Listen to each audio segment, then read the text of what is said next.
Dear friends, എല്ലാവർക്കും ഒരു പുതിയ വീഡിയോയിലേക്ക് സ്വാഗതം. നമ്മൾ ഇന്ന് പറയാൻ പോകുന്നത് വിഴിഞ്ഞം മുതൽ നാവായിക്കുളം വരെയുള്ള ഔട്ടർ റിംഗ് റോഡിനെ കുറിച്ചുള്ള ഒരു ചെറിയ വീഡിയോ ആണ്. ഇന്നലത്തെ, അതായത് 23-ാം തീയതി ഡിസംബർ 23, 2025 വന്ന ഒരു വാർത്തയുടെ അടിസ്ഥാനത്തിലാണ് ഈ വീഡിയോ ചെയ്യുന്നത്. Times of India, the new Indian express എന്ന 2 ഓൺലൈൻ പത്രങ്ങളിലും ഈ വാർത്ത വന്നിട്ടുണ്ട്. മിക്കവാറും ജനുവരി അവസാനത്തോടു കൂടി തന്നെ ഔട്ടർ റിംഗ് റോഡിന്റെ പ്രവർത്തന ഉദ്ഘാടനം ചിലപ്പോൾ നടന്നേക്കാം എന്നാണ് അവർ പറയുന്നത്. അതിന് കാരണം നമ്മുടെ പ്രധാനമന്ത്രി നരേന്ദ്രമോദി ജനുവരിയിൽ ഇവിടെ വരുന്നുണ്ട്. തിരുവനന്തപുരം കോർപ്പറേഷൻ ഇലക്ഷനിൽ മേയർ സ്ഥാനത്തേക്കുള്ള ഇലക്ഷനിൽ വിജയിച്ചത് BJP സ്ഥാനാർത്ഥിയാണ്. അതുകൊണ്ട് തന്നെ മേയർ ആരാവും എന്നുള്ളതും ചിലപ്പോൾ അന്നേ ദിവസം നമുക്ക് അറിയാൻ സാധിക്കും. മിക്കവാറും പ്രധാനമന്ത്രി തന്നെയായിരിക്കും അതും പ്രഖ്യാപിക്കുക.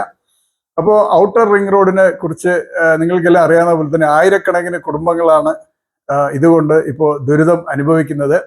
അതിൽ ഒരു മഹാഭൂരിപക്ഷം വ്യക്തികളുടെയും പ്രമാണം, വസ്തുവിൻ്റെ പ്രമാണം ഇപ്പോൾ നാഷണൽ ഹൈവേ അതോറിറ്റി ഓഫ് ഇന്ത്യയുടെ കയ്യിലാണ്.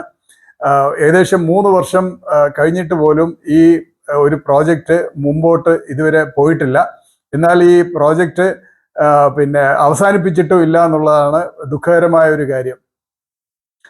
വേറൊരു കാര്യം സൂചിപ്പിക്കാനുള്ളത്, ഈ ഔട്ടർ റിംഗ് റോഡിന്റെ പാരിസ്ഥിതിക ആഘാത പഠനം നടത്തുകയും അതിന്റെ ക്ലിയറൻസ് ലഭിക്കുകയും ചെയ്തിരുന്നു. ഈ കഴിഞ്ഞ മെയ് മാസത്തിലാണ് അതിന്റെ ക്ലിയറൻസ് ആ ഒരു ക്ലിയറൻസ് അസാധുവായി മാറിയത് എന്ന് പറയപ്പെടുന്നു. പക്ഷേ ഒരു കോടതി വിധി അതിനുശേഷം ഉണ്ടായി. പാരിസ്ഥിതിക അനുമതിക്കുള്ള ആ ക്ലിയറൻസ് ഉപയോഗിച്ച് തന്നെ ഇതിന്റെ പണി പൂർത്തിയാക്കാം എന്നാണ് കോടതി പറഞ്ഞത്. അതുപോലെ തന്നെ രണ്ടാമത്തെ ഒരു വിഷയം പറയുന്നത്, ഇതിന്റെ അലൈൻമെന്റ് ശരിയല്ല. ഒരുപാട് കുന്നുകളും മലകളും ഇടിച്ചുകൊണ്ട് മാത്രമേ ഈ ഔട്ടർ റിംഗ് റോഡ് ഇപ്പോഴത്തെ അലൈൻമെന്റിൽ ചെയ്യാൻ പറ്റുകയുള്ളൂ. അതുകൊണ്ട് തന്നെ അലൈൻമെന്റ് മാറ്റണം എന്നാണ് വേറൊരു റെക്കമെൻഡേഷനായിട്ട് നമ്മൾ പറഞ്ഞു കേൾക്കുന്നത്. അതിലും പ്രധാനപ്പെട്ട വേറൊരു കാര്യമാണ്, കേരള സർക്കാരിൻ്റെ ഇപ്പോൾ മുടക്കാൻ പണമില്ല. അതുകൊണ്ടാണ് ഈ പ്രോജക്റ്റ് നീളുന്നത് എന്നാണ് മറ്റു ചിലർ പറയുന്നത്. വീണ്ടും കേരള സർക്കാർ GSTയിൽ ഇതിന്റെ ബിൽഡിംഗ് മെറ്റീരിയൽസിൽ വരുന്ന GST ഒഴിവാക്കാം എന്ന് സമ്മതിച്ചിട്ടുണ്ട്.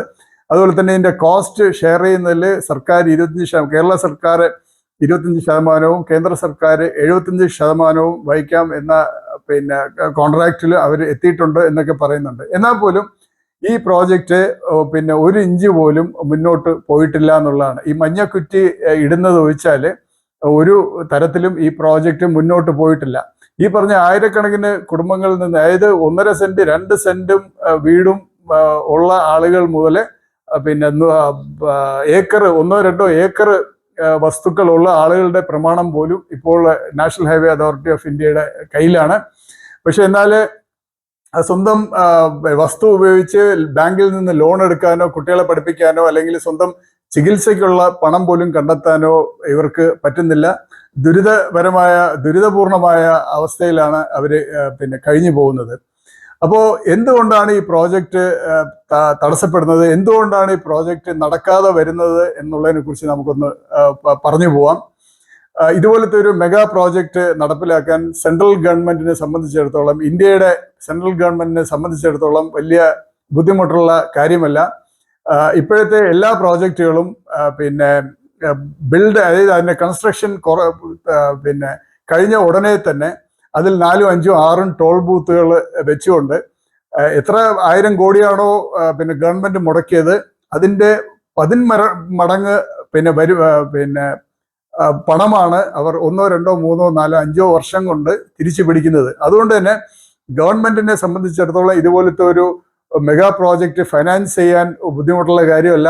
കാര്യം അതിൽ നിന്ന് ആയിരക്കണക്കിന് കോടി രൂപ വരുമാനം വരുന്ന പദ്ധതികളാണ് ഇത്തരം പദ്ധതികൾ. ഫ്രീ ആയിട്ട് സർവീസിന് വേണ്ടി ജനങ്ങൾക്ക് വെറുതെ കൊടുക്കുന്ന പ്രോജക്റ്റുകൾ അല്ല എന്ന് നമ്മൾ ആദ്യം മനസ്സിലാക്കണം.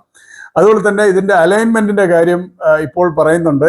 അലൈൻമെന്റ് തീർച്ചയായിട്ടും ശരിയല്ല എന്ന് പറയുന്നതിൽ ചിലപ്പം വാസ്തവമുണ്ടാവും. അതിന്റെ പ്രധാനപ്പെട്ട കാരണം വേറൊന്നുമല്ല, വൻകിട മുതലാളിമാർക്ക് ഇതിൽ നിന്ന് ലാഭം കൊയ്യണമെങ്കിൽ അവർ വാങ്ങിച്ചിട്ടിരിക്കുന്ന 500, 1000, 2000 ഏക്കർ അവരുടെ ഭൂമി പിന്നെ ഉപയോഗപ്പെടുത്താൻ പറ്റണം, പ്രയോജനപ്പെടുത്താൻ പറ്റണം. അതിനവർക്ക് വേണ്ടത് ഈ ഔട്ടർ റിംഗ് റോഡിന്റെ അലൈൻമെന്റ് മാറ്റേണ്ടത് അവർക്ക് അത്യാവശ്യമാണ്. ഈ അലൈൻമെന്റ് അവരുടെ ഭൂമിക്ക് പിന്നെ അരികിലൂടെ പോയാൽ മാത്രമേ അവരുടെ ഭൂമി പിന്നെ 10ഉം 100ഉം ഇരട്ടി വിലയ്ക്ക് പിന്നെ വിൽക്കാനോ അല്ലാത്ത പക്ഷം അവർക്ക് പുതിയ ടൗൺഷിപ്പുകൾ ഉണ്ടാക്കാനോ, അതുപോലെ തന്നെ ഒരു ന്യൂ ട്രിവാൻഡ്രം എന്നൊക്കെ പറയുന്ന ന്യൂ ബോംബെ എന്ന് പറയുമ്പോൾ ന്യൂ ട്രിവാൻഡ്രം എന്നൊക്കെ ഉള്ള കൺസെപ്റ്റ് ചിലപ്പോൾ അവർക്ക് ഉണ്ടാവാം. അപ്പോൾ റിയൽ എസ്റ്റേറ്റ് വൻകിട മുതലാളിമാരുടെ റിയൽ എസ്റ്റേറ്റ് താല്പര്യമാണോ ഈ പറഞ്ഞ അലൈൻമെന്റ് ചേഞ്ചിനെ കുറിച്ച് പിന്നെ പ്രചരിക്കുന്ന വാർത്തകൾ സൂചിപ്പിക്കുന്നത് എന്ന് നമ്മൾക്ക് സംശയിക്കേണ്ടി വരും. അതുപോലെ തന്നെയാണ് ഗുജറാത്തിൽ നിന്നുള്ള വൻകിട മുതലാളിമാരാണ് നമ്മുടെ എയർപോർട്ട്, തിരുവനന്തപുരം എയർപോർട്ട് കൈകാര്യം ചെയ്യുന്നത്. അതുപോലെ വിഴിഞ്ഞം അന്താരാഷ്ട്ര തുറമുഖം കൈകാര്യം ചെയ്യുന്നത്. അപ്പോൾ ആ പറഞ്ഞ ഗ്രൂപ്പിന് ഇതിലെല്ലാം തന്നെ ഇൻഫ്രാസ്ട്രക്ചറിലൊക്കെ തന്നെ താല്പര്യമുള്ള ഗ്രൂപ്പാണ്. അതുപോലെ തന്നെ ഗ്യാസ് പൈപ്പ് ലൈനിൽ അവരുണ്ട്. പിന്നെ അതുപോലെ തന്നെ എല്ലാ മേഖലയിലും എവിടെയൊക്കെ വലിയ ഇൻഫ്രാസ്ട്രക്ചർ ഉണ്ടോ, അതുപോലെ ഇലക്ട്രിസിറ്റി ഡിസ്ട്രിബ്യൂഷനിൽ അവർക്ക് പിന്നെ അതിനുള്ള കമ്പനീസ് ഉണ്ട്. അതുപോലെ ഈ റോഡും ഹൈവേകളും നിർമ്മിക്കുന്ന കൺസ്ട്രക്ഷൻ കമ്പനീസ് അവർക്കുണ്ട്. അവർക്ക് മാത്രമല്ല, നോർത്തിൽ നിന്ന് വരുന്ന ഒരുപാട് വമ്പിച്ച മുതലാളിമാരാണ് ഈ പറഞ്ഞ പ്രോജക്റ്റുകളെല്ലാം തന്നെ കോൺട്രാക്ട് എടുക്കുന്നത്. അപ്പോൾ അവർക്ക് ലഭിക്കേണ്ടത്, അതായത് 1000 കോടിയുടെ പ്രോജക്റ്റ് 10,000 കോടിയാക്കി മാറ്റിയതിനു ശേഷം അതിൽ നിന്ന് 10 മടങ്ങ് ലാഭം കൊയ്യുന്ന ഒരു പ്രവർത്തനമാണ് നോർത്തിൽ നമ്മുടെ വൻകിട മുതലാളിമാര് വെച്ച് പുലർത്തുന്നത്. അതുകൊണ്ട് തന്നെ ഇവർ യഥേഷ്ടം കേന്ദ്രം ഭരിക്കുന്ന സർക്കാരിനായിക്കോട്ടെ, അല്ലെങ്കിൽ അവരുടെ പാർട്ടിക്കായിക്കോട്ടെ, സ്റ്റേറ്റ് ഭരിക്കുന്ന സർക്കാരിനും അവരുടെ പാർട്ടിക്കും ആയിക്കോട്ടെ, യഥേഷ്ടം അവരെ 100 കണക്കിന് കോടി രൂപ വാരി കൊടുക്കുകയും സ്വാധീനം ചെലുത്തിക്കൊണ്ട് 10,000 കോടിയുടെ പ്രോജക്റ്റ് 1 ലക്ഷം കോടിക്ക് വരെ അവർ നടത്തിയെടുത്ത് 90,000 കോടി അവർ ലാഭം കൊയ്യുന്നതായിട്ടാണ് നമ്മൾ കണ്ടിട്ടുള്ളത്. അപ്പോൾ അതിനു വേണ്ടിയുള്ള ഒരു തയ്യാറെടുപ്പിലാണോ ഈ പറഞ്ഞ ഭരിക്കുന്ന പാർട്ടികളും അതുപോലെ തന്നെ ഈ പ്രോജക്റ്റ് എടുത്ത് നടത്താൻ പോകുന്ന കുത്തക മുതലാളിമാരും എന്ന് നമുക്ക് തീർച്ചയായിട്ടും സംശയിക്കാവുന്നതാണ്. കാര്യം ഞാൻ നേരത്തെ പറഞ്ഞ പോലെ തന്നെ ഇതുപോലുള്ള ഒരു പ്രോജക്റ്റ് ഗവൺമെന്റിന് നടപ്പിലാക്കാൻ യാതൊരു ബുദ്ധിമുട്ടുമില്ല. കാര്യം ഇത് വരുമാനം വരുന്ന പ്രോജക്റ്റാണ്. ഇത് ഫൈനാൻസ് ചെയ്യാനും വേറെ വലിയ ബുദ്ധിമുട്ടില്ല. ഇത് ബാങ്കുകൾ യഥേഷ്ടം വളരെ തുച്ഛമായ പലിശയ്ക്ക് ഫൈനാൻസ് ചെയ്യാൻ തയ്യാറുള്ള പ്രോജക്റ്റുകളാണ്. അതുകൊണ്ട് തന്നെ പ്രധാനമന്ത്രി തിരുവനന്തപുരത്ത് വരുന്നതോടുകൂടി തന്നെ അദ്ദേഹം ഈ പ്രോജക്റ്റ് റീസ്റ്റാർട്ട് ചെയ്യാനുള്ള നടപടികൾ തുടങ്ങുമെന്ന് നമുക്ക് പ്രതീക്ഷിക്കാം. ഇപ്പോൾ ദുരിതം അനുഭവിക്കുന്ന ഈ സ്ഥലം വിട്ടുകൊടുത്ത ആളുകൾക്ക് ഒരു മോചനം ലഭിക്കും എന്ന് നമുക്ക് പ്രതീക്ഷിക്കാം. അതുപോലെ തന്നെ ഈ ഒരു പ്രോജക്റ്റിലും ഇതിന് ചുറ്റുമുള്ള പ്രോജക്റ്റുകളിലും റിയൽ എസ്റ്റേറ്റിലും ഒക്കെ നിക്ഷേപം നടത്തിയിട്ടുള്ള പിന്നെ കുത്തക മുതലാളിമാർക്കും 10 മടങ്ങ് സമ്പാദ്യം ഉണ്ടാവട്ടെ, ലാഭം അവർക്ക് കൊയ്യാൻ സാധിക്കട്ടെ എന്ന് പറഞ്ഞുകൊണ്ട് ഞാൻ ഈ വീഡിയോ അവസാനിപ്പിക്കുകയാണ്. ഈ വീഡിയോയെ കുറിച്ചുള്ള നിങ്ങളുടെ അഭിപ്രായം അറിയാൻ എനിക്ക് അതിയായ താല്പര്യമുണ്ട്. പറ്റുമെങ്കിൽ നിങ്ങളുടെ അഭിപ്രായം കമന്റായി രേഖപ്പെടുത്തുക. കമന്റുകളാണ് നമ്മുടെ വീഡിയോകൾ നന്നാക്കാൻ പ്രേരിപ്പിക്കുന്ന പ്രധാനപ്പെട്ട ഘടകം.